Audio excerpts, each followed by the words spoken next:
إن الحمد لله نحمده ونستعينه ونستغفره ونعوذ بالله تعالى من شرور أنفسنا وسيئات أعمالنا. من يهد الله فلا مضل له ومن يضلل فلن تجد له وليا مرشدا. أشهد أن لا إله إلا الله وحده لا شريك له وأشهد أن محمدا عبده ورسوله. يا أيها الذين آمنوا اتقوا الله حق تقاته ولا تموتن إلا وأنتم مسلمون. يا أيها الناس اتقوا ربكم الذي خلقكم من نفس واحدة وخلق منها زوجها وبث منهما رجالا كثيرا ونساء واتقوا الله الذي تساءلون به والأرحام إن الله كان عليكم رقيبا. يا أيها الذين آمنوا اتقوا الله وقولوا قولا سديدا يصلح لكم أعمالكم ويغفر لكم ذنوبكم ومن يطع الله ورسوله فقد فاز فوزا عظيما. ثم أما بعد، فإن أصدق الحديث كلام الله وخير الهدي هدي محمد صلى الله عليه وسلم وشر الأمور محدثاتها وكل محدثة بدعة وكل بدعة ضلالة وكل ضلالة في النار أو كما قال صلى الله عليه وسلم. Mga mananampalatayang Muslim, ang Allah subhanahu wa ta'ala ay kanyang ipinag-utos sa atin na dapat natin sambahin ang Allah ng nag-iisa. Nararapat natin sambahin ang Allah subhanahu wa ta'ala ng nag-iisa. Ito ang dahilan kung bakit tayo nilikha ng Allah subhanahu wa ta'ala sa mundong ito.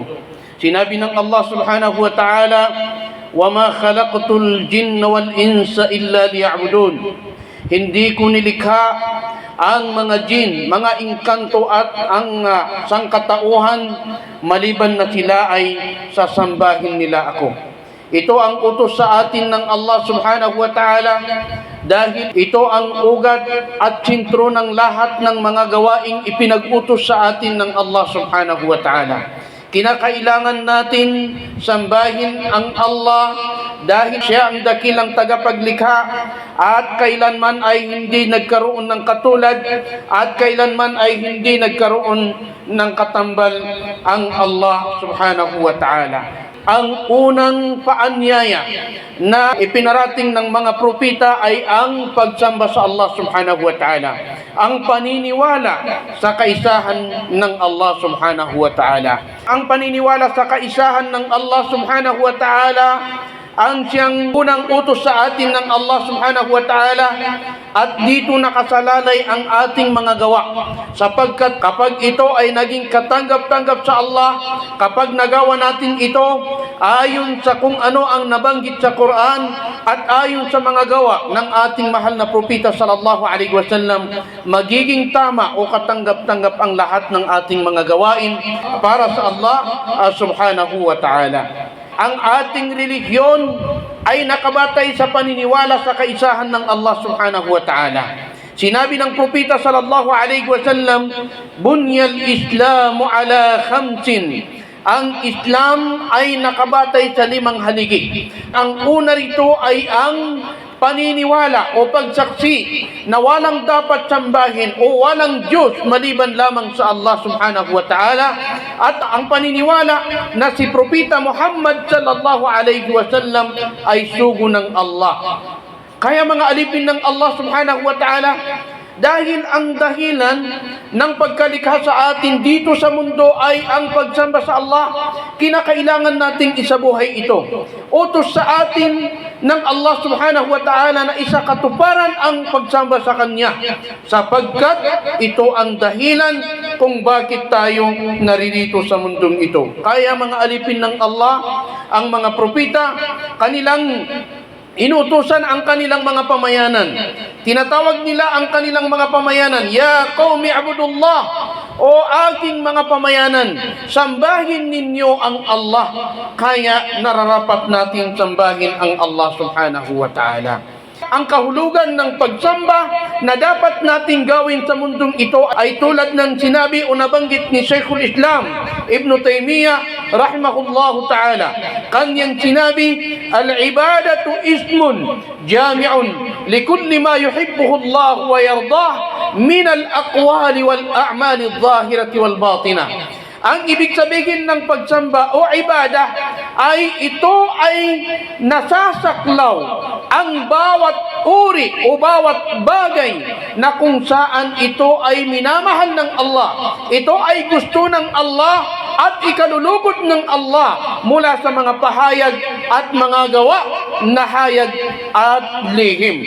Ito ang kahulugan ng ibada o pagsamba sa Allah subhanahu wa ta'ala. Ibig sabihin, ang bawat kilos natin, bawat gawa natin, kapag ito ay ikalulugod ng Allah, kapag ito ay gusto ng Allah subhanahu wa ta'ala, magiging kabilang yun sa pagsamba sa Allah subhanahu wa ta'ala. Maging ang ating pananalita, ang ating pahayag, kung ang ating pahayag o pananalita, ito ay ikalulugod ng Allah subhanahu wa ta'ala, kabilang yun sa pagsamba sa Allah subhanahu wa ta'ala. Kaya mga alipin ng Allah subhanahu wa ta'ala, kinakailangan nating taglayin ang palaging pagsamba sa Allah, kinakailangan nating taglayin ang pagiging maniniwala sa kaisahan ng Allah subhanahu wa ta'ala. Bago inobliga sa atin ng Allah subhanahu wa ta'ala ang 5 obligadong pagdarasal sa isang araw,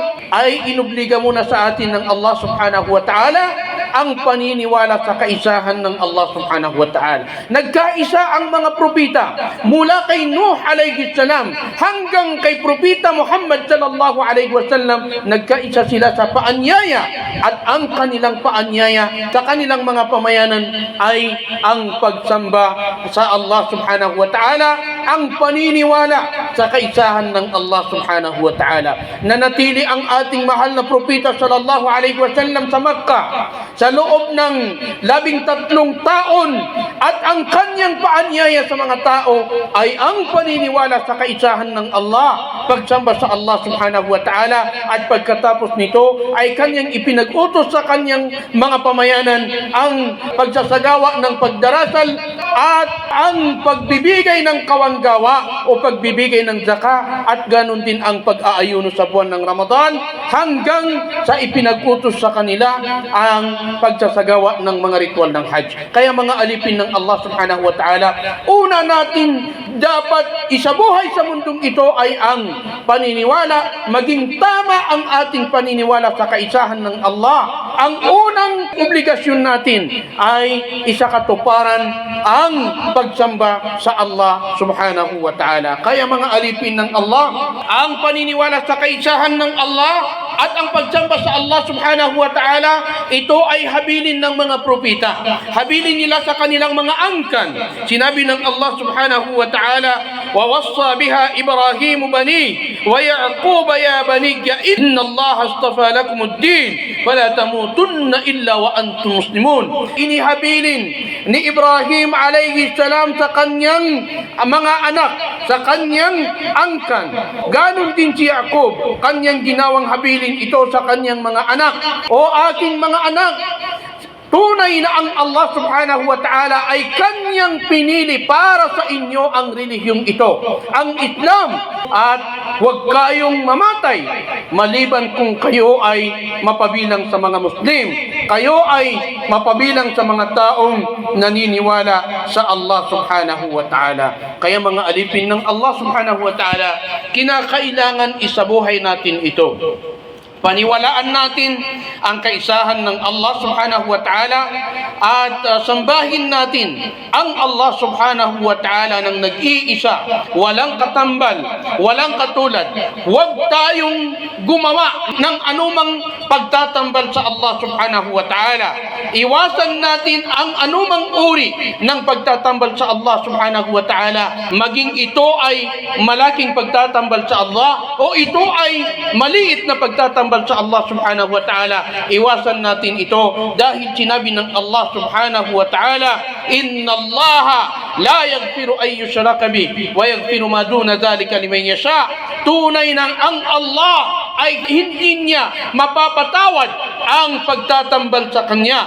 Ngunit ang maliban sa pagtatambal sa Allah subhanahu wa ta'ala ay ito ay ipagpapatawad ng Allah subhanahu wa ta'ala. Kaya mga alipin ng Allah subhanahu wa ta'ala, dalisayin natin ang ating paniniwala sa Allah, paniwalaan natin ang kaisahan ng Allah subhanahu wa ta'ala, sambahin natin ang Allah ng nag-iisa sa pamamagitan ng kung ano ang nabanggit sa Quran at sa pamamagitan ng mga gawa ng ating mahal na propeta sallallahu alaihi wasallam, dahil dito nakasalalay ang ating tagumpay sa mundong ito, maging ang ating tagumpay sa kabilang buhay.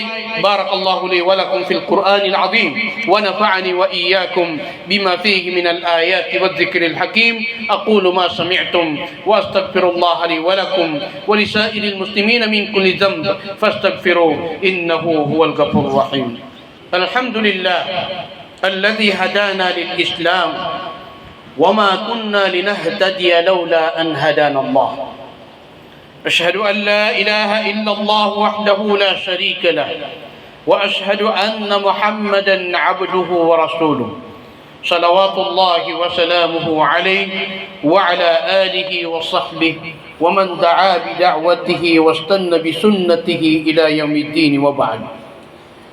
Mga mananampalatayang Muslim, isang araw si Mu'adh bin Jabal radiyallahu ta'ala anhu ay kanyang sinabi, naging kasama ko ang mahal na propeta sallallahu alaihi wasallam na nakasakay sa isang himar.